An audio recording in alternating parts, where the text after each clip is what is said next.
గుబులు గులాబీ విషమ పరీక్షను అధిగమించాలని ఎత్తులు కాంగ్రెస్ బీజేపీ ఢీకొనేలా ప్రచార వ్యూహం నేరుగా ప్రజల వద్దకు వెళ్తున్న కేసీఆర్ ప్రజాస్వామ్యం కోసం పేరిట ప్రచారం కాంగ్రెస్ తో మోసపోయింది చాలంటూ నినాదం గౌరవప్రద సీట్లు గెలిస్తేనే నిలబడే ఛాన్స్ అంటూ కూడా చూస్తాం ప్రజాస్వామ్యం కోసం అట బాబా గత 10 సంవత్సరాలు ప్రజాస్వామ్యాన్ని కూని చేసినటువంటి ఈ కల్వకుంట్ల కాలకేయులు ఇప్పుడు మళ్ళా ప్రజాస్వామ్యం అంటూ ప్రజాస్వామ్యం కోసం అంటూ ఈరోజు పెద్ద ఎత్తున చేస్తా ఉన్నారు అసలు విషయం ఏంటి అంటే కనీసం ఈ ప్రభుత్వంలో కనీసం మాట్లాడే స్వేచ్ఛ ఉంది కనీసం దరఖాస్తు ఇచ్చే స్వేచ్ఛ ఉంది ప్రజాస్వామ్య పరంగా తమ స్వేచ్ఛను ఈరోజు కాపాడుకునేటువంటి పరిస్థితి కానీ ఎక్స్ప్రెస్ చేసేటువంటి హక్కు ఈరోజు ఈ ప్రభుత్వం స్పష్టంగా కనబడతా ఉంది వాస్తవంగా ఈరోజు ప్రజాస్వామ్యం కోసం ఈరోజు కేసీఆర్ బయలుదేరుతున్నారంటే దయ్యాలు వేదాలు వలించినట్టు తప్ప ఏది లేదు వాస్తవం చెప్పాలంటే ఇంత దరిద్రం అంటే దీనికంటే దరిద్రం ఇంకేది ఉండదు అంటే అధికారంలో ఉన్నప్పుడే దీనికి ఇంకో స్టేట్మెంట్ కూడా చెప్పొచ్చు అన్న పతివ్రత ఏంటి బయట ఎవరు వండేటోళ్ళు వచ్చి పొద్దుగాలకి పాసిపోలేదు అనేటువంటి ఒక సామెత ఉన్నది కదా సేమ్ అదే అంతకుమించి ఇంకేం లేదు దాంట్లో అధికారంలో ఉన్నప్పుడే సారు కారు 16 నిలిస్తే గెలిచిన సీట్లు 9 ఇప్పుడు అధికారం లేదు అసలు ఈయన తిడుతుండా పొగుడుతూ వస్తున్నా అర్థం కావట్లే అయిపోయినట్లయితే అధికారంలో వచ్చిన కాంగ్రెస్ 5 గ్యారెంటీ అమలు చేసిన దూకుడుతో ఉందట గతంలో పోలిస్తే పుంజుకున్న బీజేపీ మోడీ గ్యారెంటీతో ముందుకు పోతుంది మరోవైపు పార్టీ నాయకులు కారు దిగేస్తున్నారు టికెట్ ఇచ్చిన తర్వాత కూడా తూచ్ అంటూ అభ్యర్థులు జంప్ చేస్తున్నారు లోక్సభ ఎన్నికల్లో సత్తా చాటకపోతే ఉన్న ఎమ్మెల్యేలు నిలుపుకోవడం కష్టమే దశాబ్ద కాలం పాటు తెలంగాణలో ఏక చిత్రాధిపత్యంగా హవా నడిపించిన భారత రాష్ట్ర సమితికి ఎదురైన విషమ పరీక్ష ఇది సో ఏం లేదండి దూకుడు లేదు ఏది లేదు గుబులు లేదు ఏది లేదు వాస్తవంగా చెప్పాలంటే కేసీఆర్ కానీ బీఆర్ఎస్ పార్టీ కానీ 0R1 అంతే నన్నార్ 1 అంతకు మించిన ఎక్కువ వచ్చే పరిస్థితి లేనే లేదు వాస్తవంగా ఈరోజు మెదక్లో కూడా వెంకట్రామరెడ్డి ఏదో దూకుడుతో ఉన్నా కూడా ఆయన కూడా థర్డ్ ప్లేస్కి వెళ్ళిపోయాడు ఆయనకి ఎక్కడ కూడా సోదరులు ఉన్నట్టు కనబడతలేదు ఇక జైరాబాద్ లో పరిస్థితి కనబడతా ఉంది ఎక్కడ కూడా కనీసం అభ్యర్థులు కరువైనట్టు పరిస్థితి కనబడుతుంది ఒకటే ఒక అభ్యర్థి కరీంనగర్ లో బోయినపల్లి వినోద్ కుమార్ ఒక్కడే కొంచెం సీరియస్ గా ప్రచారం చేస్తున్నారు తప్ప వేరే ఎవరు కూడా ప్రచారం చేయట్లేదు విషయం కూడా గుర్తుపెట్టుకోవాలి అంతేగా అంతకు మించి ఇక కేసీఆర్ తల కిందికి పెట్టి కాళ్ళు పైకి పెట్టి ఈదినా కానీ ఒక్క సీట్ అంటే ఒక్క సీటు మా అంటే ఒక సీట్ వస్తుంది అంతకు మించి రాదు వాస్తవంగా కానీ ఈ 10 ఏళ్లలో కేసీఆర్ ఎన్నడూ చేయని పని ఇవాళ చేయబోతున్నాడు ఒక టీవీ ఛానల్ కి అది ఆయన అమ్ముల పొదిలో ఉన్నటువంటి ఆయన బినామీ సంస్థకి లాస్ట్ టైం ఆ ఛానల్ రేపు మాపు అది అమ్ముడు పోతుందేమో ఆల్రెడీ అయిపోయింది అది ఇప్పుడు అది ఉన్నది ఎవరి చేతిలో ఉన్నది మై హోమ్ చేతిలో ఉన్నది ఆ ఛానల్ ఆ మై హోమ్ చేతిలో ఉన్నటువంటి ఛానల్ కే ఇవాళ ఇంటర్వ్యూ ఇచ్చుకుంటాడు మై హోమ్ లో బినామీలు ఎవరు ఈయన మనుషులే కదా ఈయన బినామీలే కదా మై హోమ్ అంటేనే ఈయన బినామీ అంటాను సార్ ఫస్ట్ ఆఫ్ ఆల్ మనందరూ తెలిసి సో అట్లాంటి మై హోమ్ సంస్థకి ఇవాళ ఇంటర్వ్యూ పోతున్నాడు అంటే నీ ఇంట్లో కూర్చొని నువ్వు నేను మాట్లాడుకున్నట్టే కదా చెప్తారా కదా రాసి పెట్టుకోండి ఇవాళ సాయంత్రం డిబేట్ లో ఆయన ఎన్ని తప్పుడు మాటలు మాట్లాడాలో ఎన్ని ఏం చేయాలో ప్రతిదీ కూడా తెలుస్తుంది నేను రజనీకాంత్ గారికి చాలా స్పష్టంగా నేను ఒకటి అడగదలుచుకున్నాను మీరు ఈ క్వశ్చన్స్ ఖచ్చితంగా అడగాలి ఫోన్ ట్యాపింగ్ అంశం పైన కేసీఆర్ పాత్ర ఏందో ఒక్కసారి స్పష్టంగా అడగాలి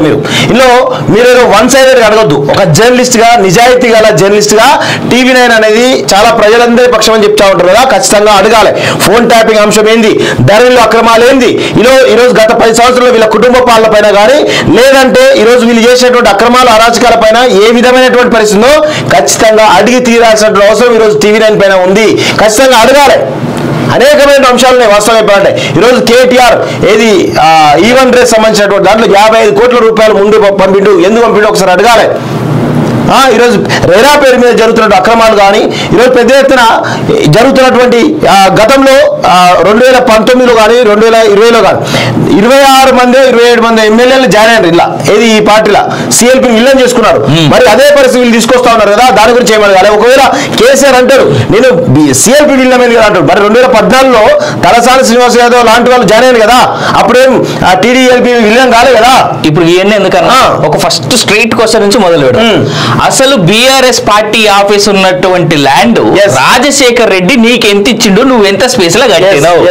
అది ప్రైవేట్ ల్యాండా పబ్లిక్ ల్యాండా హైకోర్టులో మూలుగుతున్నటువంటి ఆ కేసుకు సంబంధించి ఇప్పటి వరకు గవర్నమెంట్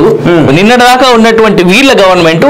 ఎందుకు ఇది ప్రభుత్వ ల్యాండ్ అని చెప్పేసి అఫిడవిట్ గానీ ఎలాంటి ప్రూఫ్లు గానీ కోర్టులో సబ్మిట్ చేయలేకపోయింది ఇక్కడ నుంచి మొదలు పెడదాం అసలు ఈ నుంచే మొదలు పెడదాం అసలు ఆ బీఆర్ఎస్ పార్టీ భవనం ఉన్నటువంటి ల్యాండ్ ప్రైవేట్ ల్యాండా ప్రభుత్వ ల్యాండా రాజశేఖర్ రెడ్డి నీకు ఇచ్చింది అద్దెకరం అయితే నువ్వు ఎకరంన్నరలో ఎట్లా కట్టినావు నీ పార్టీ ఆఫీస్ లో ఒక ప్రైవేట్ టీవీ ఛానల్ సంస్థ నువ్వు ఎట్లా మెయింటైన్ చేస్తున్నావు పార్టీ ఆఫీస్ లో ఎలాంటి మీడియా సంస్థలు ఉండొద్దు అని చెప్పేసి మన రాజ్యాంగం ప్రకారం రాస్తున్నది మనకి మనకున్నటువంటి ఎలక్షన్ రూల్స్ కూడా అయ్యే చెప్తున్నాయి. సో నీ పార్టీ ఆఫీస్లో టీవీ ఆఫీస్ దగ్గర నుంచి మొదలు పెడదాం. నీ పార్టీ ఆఫీస్లో పెట్టిన టీవీ ఆఫీసు, నీ పార్టీ ఆఫీస్ ఉన్నటువంటి ఆ భవనం, బీఆర్ఎస్ పార్టీ భవన్ ఏదైతే ఉందో, ఆ తెలంగాణ భవన్ నువ్వు పిలిచేటువంటి ముద్దుగా పిలుచుకునేటువంటి భవన్ ఏదైతే ఉందో, అది ప్రైవేట్ ల్యాండ్ ఉన్నా పబ్లిక్ ల్యాండ్ ఉన్నా అనే దగ్గర నుంచి మొదలు పెట్టాలి. రజనీకాంత్ గారు ఇదే కాదు, కొండగట్టు కాడ చచ్చిపోయినటువంటి విద్యార్థులు, ఇంటర్మీడియట్ విద్యార్థుల చావులు, ఇవే కాకుండా రైతులు చచ్చిపోయిన దానికి, కాళేశ్వరం మేడిగడ్డ ఎండిపోయిన దానికి, యాదగిరి గుట్టని యాదాద్రిగా పేరు మార్చి కేసీఆర్ బొమ్మ, కేసీఆర్ కారు బొమ్మ వేసుకున్నటువంటి పిల్లర్లు, ఈ కాకుండా రైతు బంధు ఏని, గొర్రెల స్కాము, షాదీ ముబారక్, కళ్యాణ లక్ష్మి, ఇంకెన్ని ఉన్నాయన్నా, సీఎంఆర్ఎఫ్ స్కామ్, హరీష్ రావుది, అన్ని స్కామ్ల పైన మాట్లాడాలి మీరు దయచేసి. అన్నిటిపైన కూడా కేసీఆర్ పైన వివరణ తీసుకోండి, కాళేశ్వరం పైన మాట్లాడండి ఖచ్చితంగా. ఆయన ఏదో మొబైల్ పెట్టేటువంటి ప్రయత్నం చేస్తాడు, ఆయన మాయ ముచ్చటేపుట్ల మాయల పకీర్ అంటారు కదా. కేసీఆర్ అనేవాడు ఈ ప్రపంచంలో నెంబర్ 1 మాయల పకీర్. వాస్తవం చెప్పాలంటే మాయల పకీర్లకు బ్రాండ్ అంబాసిడర్ కేసీఆర్. అలాంటి వాడు చెప్పే మాటలు ఈరోజు మీరు ఏదో కన్విన్స్ కాకండి దయచేసి. దానికి రివర్స్ క్వశ్చన్స్ అడగండి, తప్పేమీ లేదు. మీరు ఆయన అడగడం అనిపోయింది, ఇప్పుడే సీఎం కాదు కదా, రేపు మాప పార్టీ కంప్లీట్ క్లోజ్ అయ్యే పార్టీ, అంత భయపడాల్సిన అవసరం కూడా లేదని చెప్పేసి ఈరోజు నేను రజనీకాంత్ గారు విజ్ఞప్తి చేస్తా ఉన్నాను. గుబులు గులాబీ విషమ పరీక్షను అధిగమించాలని ఎత్తులు కాంగ్రెస్ బీజేపీ ఢీకొనేలా ప్రచార వ్యూహం. నేరుగా ప్రజల వద్దకు వెళ్తున్న కేసీఆర్ ప్రజాస్వామ్యం కోసం పేరిట ప్రచారం. కాంగ్రెస్ తో మోసపోయింది చాలంటూ నినాదం. గౌరవప్రద సీట్లు గెలిస్తేనే నిలబడే ఛాన్స్ అంటూ కూడా చూస్తాం. ప్రజాస్వామ్యం కోసం అట. బాబా ఈ గత 10 సంవత్సరాలు ప్రజాస్వామ్యాన్ని కూని చేసినటువంటి ఈ కల్వకుంట్ల కాలకేయులు ఇప్పుడు మళ్ళా ప్రజాస్వామ్యం అంటూ, ప్రజాస్వామ్యం కోసం అంటూ ఈరోజు పెద్ద ఎత్తున చేస్తా ఉన్నారు. అసలు విషయం ఏంటి అంటే, కనీసం ఈ ప్రభుత్వంలో కనీసం మాట్లాడే స్వేచ్ఛ ఉంది, కనీసం దరఖాస్తు ఇచ్చే స్వేచ్ఛ ఉంది. ప్రజాస్వామ్య పరంగా తమ స్వేచ్ఛను ఈరోజు కాపాడుకునేటువంటి పరిస్థితి కానీ ఎక్స్ప్రెస్ చేసేటువంటి హక్కు ఈరోజు ఈ ప్రభుత్వం స్పష్టంగా కనబడతా ఉంది. వాస్తవంగా ఈరోజు ప్రజాస్వామ్యం కోసం ఈరోజు కేసీఆర్ బయలుదేరుతున్నారంటే దయ్యాలు వేదాలు వలించినట్టు తప్ప ఏది లేదు. వాస్తవం చెప్పాలంటే ఇంత దరిద్రం అంటే దీనికంటే దరిద్రం ఇంకేది ఉండదు. అంటే అధికారంలో ఉన్నప్పుడే దీనికి ఇంకో స్టేట్మెంట్ కూడా చెప్పొచ్చు అన్న. పతివ్రత ఏది బయట ఎవరు వండేటోళ్ళు వచ్చి పొద్దుగాలకి పాసిపోలేదు అనేటువంటి ఒక సామెత ఉన్నది కదా, సేమ్ అదే, అంతకుమించి గెలిలేదు దాంట్లో.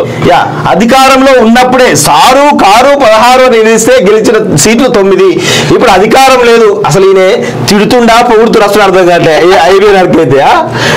అధికారంలో వచ్చిన కాంగ్రెస్ 5 గ్యారెంటీ అమలు చేసిన దూకుడుతో ఉందట. గతంలో పోలిస్తే పుంజుకున్న బీజేపీ మోడీ గ్యారెంటీతో ముందుకు పోతుంది. మరోవైపు పార్టీ నాయకులు కారు దిగేస్తున్నారు. టికెట్ ఇచ్చిన తర్వాత కూడా తూచ్ అంటూ అభ్యర్థులు జంప్ చేస్తున్నారు. లోక్సభ ఎన్నికల్లో సత్తా చాటకపోతే